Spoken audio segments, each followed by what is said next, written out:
Hello friends, welcome to Kaushik GS academy. आज जितने भी कैंडिडेट्स का फर्स्ट शिफ्ट में एग्ज़ाम था वो काफ़ी खुश होंगे क्योंकि फर्स्ट शिफ्ट में काफ़ी आसान प्रश्न पूछे गए हैं। तो चलिए देखते हैं फर्स्ट शिफ्ट में पूछे गए प्रश्नों को। इससे पहले बता दें कि आप अगर हमारे चैनल कौशिक जीएस एकेडमी पर नए हैं तो हमारे चैनल को सब्सक्राइब कर लीजिए क्योंकि लगातार एग्जाम का विश्लेषण लेकर हम आपके लिए आ रहे हैं। जितने भी जीके के प्रश्न पूछे गए हैं उन्हें हम व्याख्या सहित लेकर आए हैं क्योंकि आपको पता है कि पिछले बार जो एग्ज़ाम हुआ था उसमें एक प्रश्न को कई शिफ्ट में रिपीट किया गया था। तो ये पूरे प्रश्न आपके लिए काफ़ी इंपॉर्टेंट है और साथ में आप ये भी समझ पाएंगे कि कौन सा टॉपिक आपको पढ़ना है। यहाँ पर हम व्याख्या सहित सारे प्रश्न को देखने वाले हैं, तो आप कंटिन्यूस वीडियो पे बने रहिए।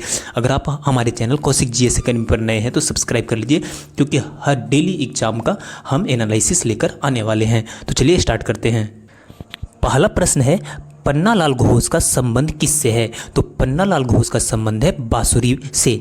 पन्नालाल घोष बांसुरी वादक थे। जितने भी वाद्य यंत्र है और उसके वादक है आप उसे जरूर रट लीजिए क्योंकि आगे अगले शिफ्ट में वो 100% पूछा जाएगा। इसके अलावा हम देख लेते हैं कि सितार के जो वादक है वो पंडित रविशंकर। सितार वादक कौन है? पंडित रविशंकर। उसके अलावा जो सरोद वादक है कौन है? सरोद वादक है। ये सारे इंपॉर्टेंट है, VVI प्रश्न है। अमजद अली खान है, इसके कौन है? अमजद अली खान। इसके अलावा आप देख लेंगे कि तबला वादक जैसे जाकिर हुसैन हो गया और अल्लाह रखा खा हो गए। तो इन सारे प्रश्न को आप ध्यान से देख लीजिएगा एक बार। अगले प्रश्न की ओर चलते हैं। जो अगला प्रश्न पूछा गया है, अगला प्रश्न है 2011 की जनगणना के अनुसार सर्वाधिक महिला साक्षरता वाला राज्य कौन सा है? तो सर्वाधिक महिला साक्षरता वाला जो राज्य है वो आपका है केरल। आपको बता दूं कि केरल में जो महिला साक्षरता दर है वो है आपका 92.07 और केरल में पुरुष साक्षरता दर कितना है? 96.11% है। तो आपको आगे एग्जाम में ये पूछा जा सकता है। आप 2011 की जनगणना से आप लगभग टॉप जितने भी प्रश्न उन्हें देख लीजिएगा। और केरल का जो कुल साक्षरता दर है वो आपका 94% है, जो महिला पुरुष मिला के है।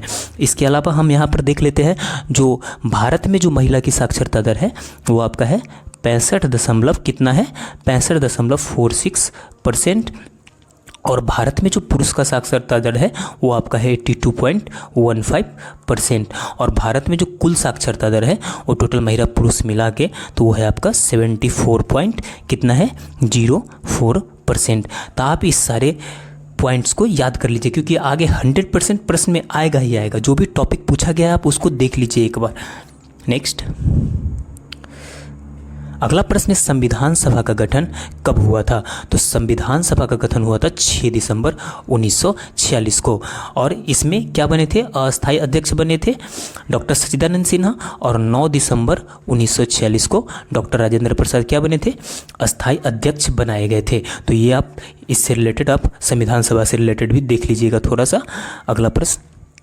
अगला प्रश्न है, बनालू उत्सव कहाँ मनाते हैं? तो बनालू उत्सव मनाया जाता है तेलंगाना में। कहाँ मनाया जाता है? तेलंगाना में। तो उत्सव त्योहार से रिलेटेड भी आप प्रश्न को देख के जाइएगा। नेक्स्ट है आपका, ध्वनि का मात्रक क्या है? तो ध्वनि का मात्रक क्या हो जाएगा? ध्वनि मापा जाता है डेसिबल में। किस में मापा जाता है? डेसिबल में। नेक्स्ट, अगला जो प्रश्न आया था आपका फर्स्ट शिफ्ट का सारा प्रश्न है, लिएंडर पेस, थोड़ा मिस्टेक हो गया, लिएंडर पेस का संबंध किस खेल से है? तो लिएंडर पेस का संबंध है टेनिस से। किस खेल से है? टेनिस से है। आप खेल और खिलाड़ी का भी देख लीजिएगा एक बार। अगला जो प्रश्न है आगे देख लीजिए, रंगास्वामी कप किस खेल से संबंधित है? तो रंगास्वामी कप का संबंध है, आपको बता दूं कि हॉकी से। किस खेल से संबंधित है? हॉकी से संबंधित है। उसके बाद हॉकी से आपका आगा खां कप का भी संबंध है, आपका हॉकी से संबंध है। उसके अलावा आप बैडमिंटन से, जैसे बैडमिंटन से आप देख लीजिए, बैडमिंटन से आपका हो जाएगा कौन सा? बैडमिंटन से आपका है उबेर कप। बैडमिंटन से आप उबेर कप याद रखिएगा जो VVI है। इसके अलावा आप याद रखिएगा टेनिस से, टेनिस का जो बहुत महत्वपूर्ण है वो डेविस कप है, फ्रेंच ओपन है, ऑस्ट्रेलियन ओपन है। ये सारे चीज़ें आप एक बार देख लीजिएगा, पूरा इंपॉर्टेंट जितने हैं। जैसे गोल्फ से है तो गोल्फ से आप राइडर कप देख लीजिएगा। तो ये सारा प्रश्न आज पूछा गया है, ये फर्स्ट शिफ्ट का प्रश्न है आपका, तो देख के एक बार जाइएगा। नेक्स्ट है आपका एशिया गेम्स 2023 का आयोजन कहाँ हुआ था। तो एशियन गेम्स 2023 का आयोजन आपका चीन में हुआ था। किस देश में हुआ था? चीन में हुआ था। तो थोड़ा सा जो वर्ल्ड लेवल के जो इंटरनेशनल गेम्स वगैरह उससे रिलेटेड भी प्रश्नों को आप देख के जाएंगे। अगला प्रश्न है, देख सकते हैं एम एस सुब्बुलक्ष्मी को भारत रत्न पुरस्कार कब दिया गया था। तो 1998 में एम एस सुब्बुलक्ष्मी को भारत रत्न का पुरस्कार दिया गया था। भारत रत्न जो भारत का जो पहला भारत रत्न लेने वाला व्यक्ति कौन है, पहली महिला कौन है, इस सारे प्रश्न को आप एक बार रिपीट कर लीजिएगा, ठीक है। नेक्स्ट आपका है कि नीति आयोग किसके स्थान पर स्थापित किया गया है। तो नीति आयोग पहले योजना आयोग के रूप में जाना जाता था। 2014 में जब मोदी सरकार आई तो इसे किस आयोग में बदल दी, तो नीति आयोग में चेंज कर दी। तो इस तरह से जो भी प्रश्न आ रहे हैं वो आप देख सकते हैं अपने स्क्रीन पे। उसके बाद कश्मीर के लोग नवरोह उत्सव को किस देवी को समर्पित करते हैं। तो नवरोह उत्सव जो है वो सारिका देवी को समर्पित करते हैं। तो आप एक बार क्वेश्चन का लेवल देख लीजिए, लेवल ठीक ठाक है। एक बार आप पूरे रिवीजन करके जाइए। खासकर जो आपका विविध वाला प्रश्न है उससे ज़्यादा प्रश्न पूछे जा रहे हैं। बिरजू महाराज किस घराने से संबंधित है। तो बिरजू महाराज का संबंध है लखनऊ घराना से। किस घराना से संबंध है? लखनऊ घराना से। नेक्स्ट है अगला प्रश्न है आपका, नालंदा विश्वविद्यालय की स्थापना डैश द्वारा 5वीं शताब्दी में की गई थी। तो नालंदा विश्वविद्यालय की स्थापना किया गया था कुमार गुप्त के द्वारा। किसके द्वारा किया गया था? कुमार गुप्त के द्वारा किया गया था। तो सारा मिसलेनियस प्रश्न पूछे गया है। उसके बाद नृत्य से आप देख लीजिएगा, ओडिसी आई होगा। ओडिसी नृत्य का संबंध किस राज्य से है? तो ओडिसी नृत्य का संबंध ओडिशा से है। बाकी आपका कई जैसे कथक का संबंध केरल से है, कथकली केरल से, कथक का संबंध आपका उत्तर प्रदेश से है। तो ये सारा थोड़ा सा नृत्य भी आप देख के जाएंगे, ठीक है। ये सारा जो ये सेकंड शिफ्ट का है, यहाँ कथक नृत्य किस राज्य से संबंधित है? ये किससे संबंधित है? उत्तर भारत से, यानी यूपी से संबंधित है। आप यहाँ पे पहले मैं बता दिया कि खिलाड़ियों के बारे में भी देख लीजिएगा थोड़ा सा। मीराबाई चानू भारत के निम्नलिखित में से किस राज्य से संबंधित है? मीराबाई चानू का संबंध है मणिपुर से। किससे संबंधित है? मणिपुर से। उस तरह से सचिन तेंदुलकर, कपिल देव, जो बड़े बड़े नाम है खिलाड़ियों का, रोहित शर्मा या अन्य नाम जो है उन्हें भी आप एक बार देख लेंगे। अगला प्रश्न जो आया है आज के एग्जाम में वो है भारतीय प्रतिस्पर्धा आयोग CIA के अध्यक्ष कौन है। तो भारतीय प्रतिस्पर्धा आयोग के अध्यक्ष जो है रवनीत कौर है। कौन है? रवनीत कौर। तो थोड़ा सा प्रेजेंट में जो मंत्री है, जो बड़े बड़े अधिकारी हैं, उनके बारे में जो भी आप राष्ट्रीय स्तर पर उन्हें देख लीजिएगा एक बार। साथ में अगर आप हमारा करंट अफेयर का क्लास नहीं किए हैं तो हमारे क्लास में बिल्कुल बताया गया है। साथ में वर्तमान में कौन क्या है वो भी हमारे चैनल पर आपका वीडियो उपलब्ध है। आप एक बार जाके देख लीजिए। करंट अफेयर से रिलेटेड 3-4 वीडियो में डाला हूँ, उसको देख के जाएंगे तो आपका 5-6 प्रश्न 100% आपका कंप्लीट हो जाएगा। हाई कोर्ट के न्यायाधीश के हटाने की प्रक्रिया कौन सी है? तो इसमें ऑप्शन था आपका कठोर और आसान। तो इसका आंसर क्या हो जाएगा? कठोर। नेक्स्ट है आपका अगला प्रश्न है, अगला प्रश्न 1962 में मैकमोहन रेखा के क्षेत्र में भारत का युद्ध किस देश के साथ हुआ था। तो मैकमोहन रेखा भारत और चीन के बीच में है। तो आप एक बार बॉर्डर लाइन को भी देख लीजिएगा, जैसे रेड क्लिफ रेखा भारत अफगानिस्तान के बीच में है, जैसे रेड क्लिफ रेखा आपका भारत पाकिस्तान के, रेड क्लिफ किस में है? इंडिया और पाक में है, और आपका डुरंड रेखा किस में है? तो भारत और अफगानिस्तान में है। तो इन रेखाओं को आप एक बार अच्छे ढंग से देख लीजिएगा। इस तरह से आपका नेक्स्ट क्वेश्चन जो है आपका देख सकते हैं, जनगणना 2011 के अनुसार भारत की महिला साक्षरता दर कितना है। तो 2011 की जनगणना के अनुसार भारत की जो महिला साक्षरता दर है वो 65.46 है। पहला प्रश्न है, संतरे में कौन सा विटामिन अधिक होता है। तो बता दूं कि संतरा में विटामिन C सबसे अधिक मात्रा में होता है। अगला प्रश्न पूछा गया कि चमगादड़ अंधेरे में भी उड़ सकते हैं क्योंकि उन्हें सहायता प्रदान होती है। तो अल्ट्रासोनिक वेव से, किससे? अल्ट्रासोनिक वेव से चमगादड़ अंधेरे में भी उड़ सकता है और शिकार कर सकता है। नेक्स्ट क्वेश्चन जो पूछा गया, एल्युमिनियम किस खनिज से प्राप्त की जा सकती है। तो बॉक्साइट से प्राप्त की जा सकती है। अगला क्वेश्चन देख लीजिए, जल में अस्थायी कठोरता का कारण क्या है। तो इसका कारण है कैल्शियम क्लोराइड। क्या है? Calcium chloride. अगला प्रश्न पूछा गया,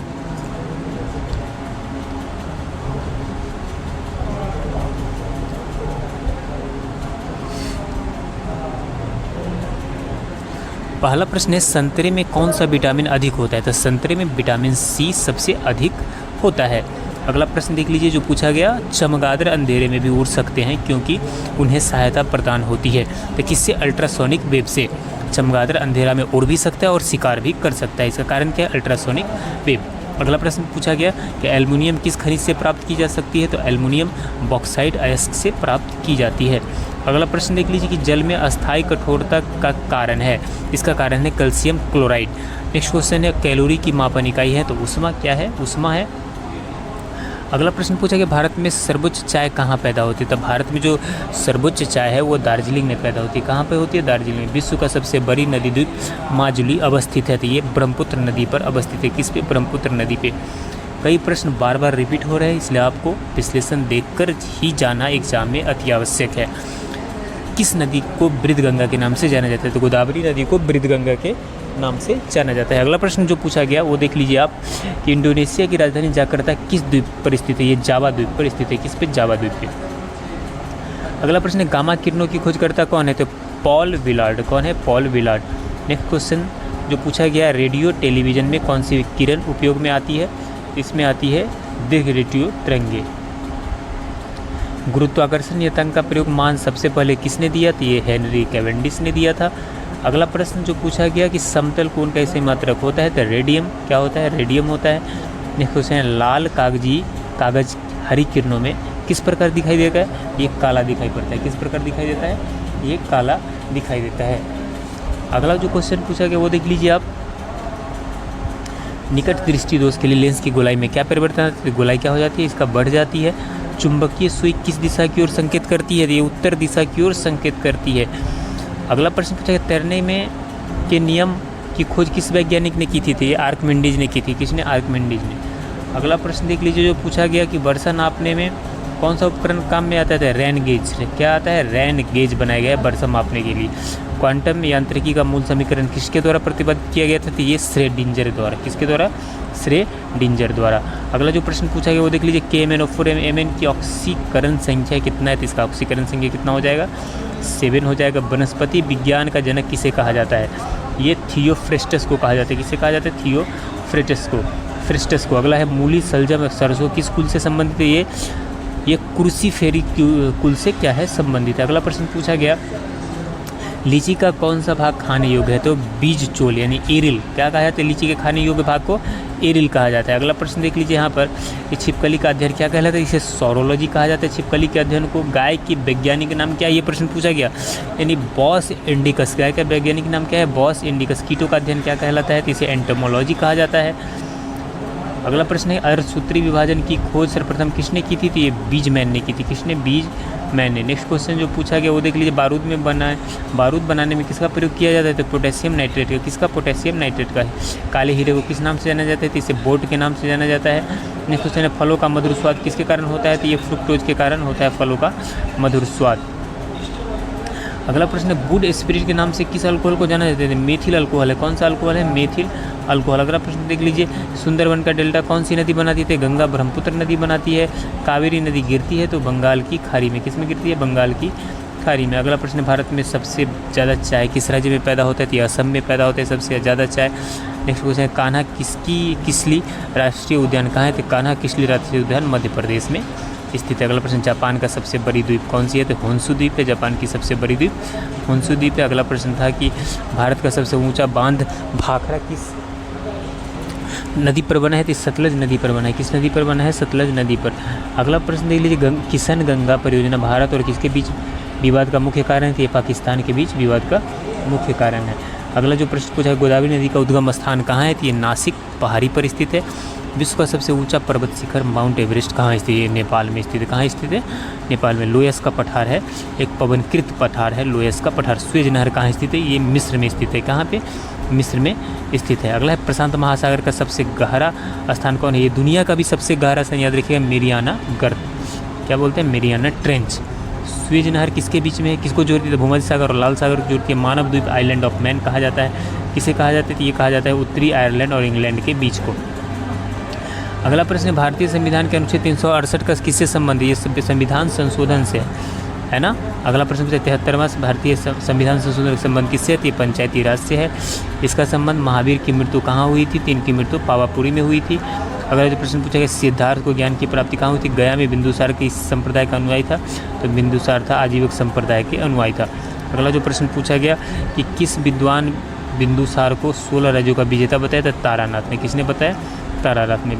अगला प्रश्न है कि महासागर में डूबी हुई वस्तुओं की स्थिति जानने के लिए निम्न में से किस यंत्र का प्रयोग किया जाता है? सोनार का प्रयोग किया जाता है। अगला जो प्रश्न पूछा गया वो देख लीजिए, दिल्ली के प्रथम सुल्तान कौन थे जिन्होंने दक्षिणी भारत को पराजित करने का प्रयास किया? तो वो अलाउद्दीन खिलजी था। कौन था? अलाउद्दीन खिलजी। अगला प्रश्न पूछा, सर्वप्रथम रोम के साथ किन लोगों का व्यापार हुआ? तो वो तमिल और चेरों का। किसका? तमिल और चेरों का व्यापार हुआ। अगला प्रश्न, आवर्त सारणी में कुल तत्वों की संख्या कितनी है? तो 118। कितनी है?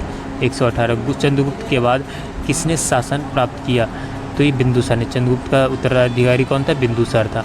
अगला प्रश्न, किस नगर को इलेक्ट्रॉनिक नगर कहा जाता है? आप सभी को पता है, बेंगलुरु को इलेक्ट्रॉनिक नगर कहा जाता है। नेक्स्ट क्वेश्चन था, निम्नलिखित में से किस शहर को उल्लेखनीय औद्योगिक शहर नहीं है? तो वो इलाहाबाद है। ऑप्शन के हिसाब से इलाहाबाद था। मिट्टी की बारात नामक कविता का संग्रह के लेखक कौन है? तो शिव मंगल सिंह सुमन। नेक्स्ट क्वेश्चन देख लीजिए, एसआई पद्धति से लेंस की शक्ति की इकाई क्या है? तो डायोप्टर। क्या है? डायोप्टर। अगला, निम्नलिखित में से कौन सा एक व्युत्पन्न परिणाम नहीं है? वो द्रव्यमान है। कौन सा है? द्रव्यमान। अगला क्वेश्चन, किस भारतीय शासक को महमूद गजनी ने वर्ष 1001 ईस्वी में पराजित किया? तो वो जयपाल था। कौन था? जयपाल। अगला प्रश्न है कि पृथ्वी की आयु का निर्धारण निम्न में से किस विधि द्वारा किया जाता है? तो यूरेनियम विधि द्वारा। किस विधि द्वारा? यूरेनियम विधि द्वारा। चैनल अंडमान और निकोबार द्वीप समूह के अलग करता है। 10 डिग्री चैनल अंडमान और निकोबार को क्या करता है? अलग करता है।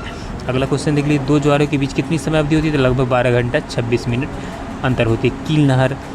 कील नगर किस देश में स्थित है? जर्मनी में स्थित है। सबसे पहले तोमर राजपूतों के काल में राजधानी बनी तो दिल्ली। नेक्स्ट क्वेश्चन देख लीजिए कि संसद का संयुक्त अधिवेशन कौन बुलाते थे? राष्ट्रपति बुलाते। संसद का संयुक्त अधिवेशन कौन बुलाते हैं? राष्ट्रपति। किसने कहा था? सत्य परम तत्व है, वह कहा ईश्वर है, इसने कहा था महात्मा गांधी ने। किसने कहा था? महात्मा गांधी। अगला प्रश्न है कि किस भारतीय बिस्मार्क के रूप में जाना जाता है? भारतीय बिस्मार्क के रूप में सरदार वल्लभ भाई पटेल को जाना जाता है। किसे जाना जाता है? सरदार वल्लभ भाई पटेल को। भारत में राष्ट्रीय आय का आकलन सर्वप्रथम किसने किया? ये दादा भाई नौरोजी ने किया। किसने किया था? दादा भाई नौरोजी ने। अगला प्रश्न था कि कोणार्क का सूर्य मंदिर किसने बनवाया था? ये नरसिंह देव बर्मन ने बनवाया। किसने? नरसिंह देव। नेक्स्ट सबसे लंबी नदी विश्व में कहाँ है कहा जाता है? तो ये नील नदी को कहा जाता है। सबसे बड़ी अपवाह क्षेत्र वाली नदी विश्व में किसे कहा जाता है? ये अमेजन नदी को कहा जाता है। किसे कहा जाता है? अमेजन नदी को। अगला प्रश्न था कि भारत में लिग्नाइट कोयला का सर्वाधिक उत्पादन कौन सा राज्य करता है? तो ये तमिलनाडु है जो लिग्नाइट कोयला सबसे अधिक उत्पादन करता है। टाइगर स्टेट किसे कहा जाता है? तो मध्य प्रदेश को टाइगर स्टेट कहा जाता है। क्योटो प्रोटोकॉल का संबंध किससे है? तो ग्रीन हाउस से। किससे है? ग्रीन हाउस जैसे। मॉन्ट्रियल प्रोटोकॉल का संबंध किससे है? तो ओजोन परत संरक्षण से। याद रखिएगा, दोनों VVI क्वेश्चन है, बार बार रिपीट हो रहा है। मौर्य वंश का संस्थापक कौन थे? तो चंद्रगुप्त मौर्य थे। कौन थे? चंद्रगुप्त मौर्य। अगला प्रश्न है, भारतीय संविधान की रचना में निम्न में से किसने सर्वाधिक गंभीर प्रभाव छोड़ा? तब भारत सरकार अधिनियम 1935। ज़्यादातर उसी से संविधान का निर्माण में योगदान मिला है। भारतीय संविधान में नागरिकता के प्रावधान कब लागू हुए? तो 1949 में। अगला प्रश्न, गुप्त समाज की स्थापना किसने की थी? चंद्रगुप्त ने। आर्य समाज के संस्थापक कौन थे? स्वामी दयानंद सरस्वती। भारत में पहली बार सामाजिक सार्वजनिक निर्माण विभाग की स्थापना किसने की? तो लॉर्ड डलहौजी ने। किसने की? लॉर्ड डलहौजी। अगला है, मस्तानी किस शासक की प्रेयसी थी? तो बाजीराव के। भारतीय संविधान को कब अपनाया गया? तो भारतीय संविधान को 26 नवंबर 1949 को क्या किया गया? अपनाया गया। अगला, जुलाई 1946 में स्थापित संविधान सभा के सदस्यों में से कौन शामिल नहीं था? वो महात्मा गांधी उसमें शामिल नहीं था। अगला प्रश्न, किसके प्रयास से 1929 सती प्रथा खत्म हुआ? था राजा राम मोहन राय के प्रयास से सती प्रथा का क्या हो गया? अंत हो गया। अगला, ऐतरेय ब्राह्मण किस वेद से है? तो ऋग्वेद से संबंधित है। उत्तर रामचरित के लेखक कौन है? तो उत्तर रामचरित के लेखक भवभूति।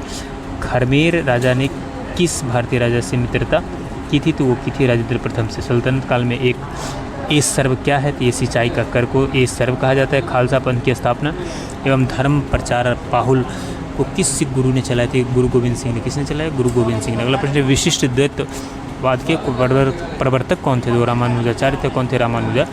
अगला प्रश्न, चोल वंश के संस्थापक कौन था? तो वो विजयालाल था। आगरा के लाल किले में मोती मस्जिद किस मुगल शासक ने बनवाई?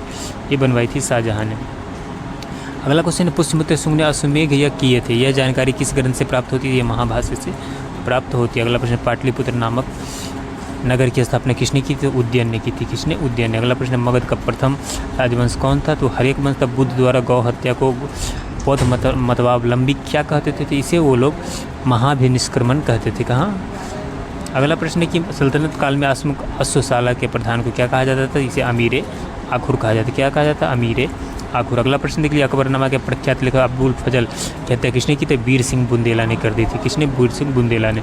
अगला प्रश्न है, बागी शहजादे खुसरो का आश्रय देने के लिए जहांगीर ने किस सिख गुरु को मृत्युदंड दिया था? तो ये गुरु अर्जुन देव थे। 5वें गुरु थे गुरु अर्जुन देव। पांडवों का उल्लेख सर्वप्रथम किस विदेशी यात्री ने किया है? तो मार्को पोलो ने। किसने किया है? मार्को पोलो ने। ब्यास नदी का प्राचीन नाम क्या था? तो ये बिपाशा। क्या था? ब्यास का प्राचीन नाम बिपाशा। सतलज का शतद्री याद रखिएगा। 6ठी शताब्दी ईसा पूर्व में वत्स महाजनपद की राजधानी कहाँ थी? तो ये कौशाम्बी में थी। अगला प्रश्न, प्रसिद्ध चिकित्सक जीवक द्वारा नियुक्त किया गया था बिंबिसार को पृथ्वी 1 डिग्री देशांतर घूमने में कितना समय लगता है? इसे 4 मिनट का समय लगता है। अगला प्रश्न है, सन 1929 से लाहौर सत्र में भारतीय राष्ट्रीय कांग्रेस किसके सभापतित्व में लोकसभा पूर्ण स्वतंत्रता प्राप्त लक्ष्य को पारित किया था? ये जवाहरलाल नेहरू के स्वतंत्रता। अगला, जनसंख्या की दृष्टि से भारत का स्थान कौन सा है? तो अब हो गया है भारत का स्थान पहला। क्या हो गया है? पहला। चाइना सेकंड नंबर पे चला गया। वीर लखन नायक किस क्षेत्र से संबंधित है? इनका संबंध है उड़ीसा से। अगला प्रश्न जो पूछा गया कि भारत में अंग्रेजी का पहला समाचार पत्र किसने शुरू किया था? ये जेम्स हिक्की ने। किसने? जेम्स हिक्की ने। अगला प्रश्न है, पहला जूट कारखाना कहाँ पर स्थापित किया गया? तो कोलकाता में किया गया था। हरित क्रांति ने किसानों को किस प्रकार प्रभावित किया? तो उन्नत अनुवांशिकी बीज के लिए वो प्रभावित हुए। अगला प्रश्न देख लीजिए यहाँ पर कि किस खेल का प्रचलन हड़प्पा के समय था? तो सबसे पहले हड़प्पा के समय से ही शतरंज खेल का प्रचलन था। किसका था? शतरंज खेल का प्रचलन था। तो रंगभूमि, पहला प्रश्न पूछा गया, रंगभूमि, गोदान, गबन और बरदान नामक उपन्यासों के लेखक कौन है? तो इन सभी उपन्यासों के लेखक मुंशी प्रेमचंद है। कौन है? मुंशी प्रेमचंद। अगला प्रश्न देख लीजिए कि वेटिंग फॉर ए वीजा किसकी आत्मकथा है? ये है भीमराव अंबेडकर की आत्मकथा। किसकी है? भीमराव अंबेडकर की। अगला जो प्रश्न पूछा गया, प्राचीन भारत का प्रसिद्ध वह शासक कौन था जिसने अपने जीवन के अंतिम दिनों में जैन धर्म अपना लिया था? वो था चंद्रगुप्त मौर्य। कौन था? चंद्रगुप्त मौर्य अपने जीवन के अंतिम दिनों में जैन धर्म क्या कर लिया था? अपना लिया था। अगला प्रश्न, 6ठी शताब्दी ईसा पूर्व मगध में किसका विशाल भंडार था? तो लोहे का विशाल भंडार था मगध में। अगला प्रश्न है, स्वतंत्र भारत की लोकसभा का पहला अध्यक्ष कौन थे? तो वो थे जीबी मालवंकर। कौन थे? जीबी मालवंकर। पिछले शिफ्ट में भी यह प्रश्न पूछा गया था पिछले दिन। भारतीय संविधान का कौन सा अनुच्छेद निर्वाचन आयोग से संबंधित है? तो वह है अनुच्छेद 324। क्या है? अनुच्छेद 324। अगला प्रश्न था, किस अनुच्छेद के अनुसार राज्य विधान परिषद बनाई या समाप्त की जा सकती है? तो वह है अनुच्छेद 169 के अनुसार बनाई या समाप्त की जा सकती है। नेक्स्ट क्वेश्चन है, माउंट एवरेस्ट नाम किसके नाम पर रखा गया है? तो माउंट एवरेस्ट का नाम भारत के एक महासर्वेक्षक के नाम पर रखा गया है। अगला प्रश्न देख लीजिए कि निम्नलिखित में से किसे इबादत खाना बनाया था? तो अकबर ने इबादत खाना बनाया था। नेक्स्ट क्वेश्चन था कि भारत की प्रथम महिला शासक बनी थी, तो वो रजिया बेगम थी। कौन थी? रजिया सुल्तान। अगला प्रश्न था, टीपू सुल्तान कहाँ का शासक था? ये मैसूर का शासक था। ये प्रश्न आज में भी पूछा गया। अगला, हड़प्पा के लोगों की सामाजिक पद्धति थी, तो उचित समतावादी। क्या थी? उचित समतावादी। अभी तक हमारे पास जितने भी प्रश्न आए हैं उसका विश्लेषण हम लेकर आए हैं, और हमारे पास अगर शाम तक और प्रश्न आता है हमारे ग्रुप में जो स्टूडेंट एग्जाम देकर आ रहे हैं वो कमेंट में भेजते हैं, तो हम और वीडियो आपके लिए लेकर आएंगे। तो अभी तक आप हमारे चैनल से नहीं जुड़े, हमारे चैनल को सब्सक्राइब कर लीजिए। चलिए मिलते हैं नेक्स्ट वीडियो में, तब तक के लिए जय हिंद।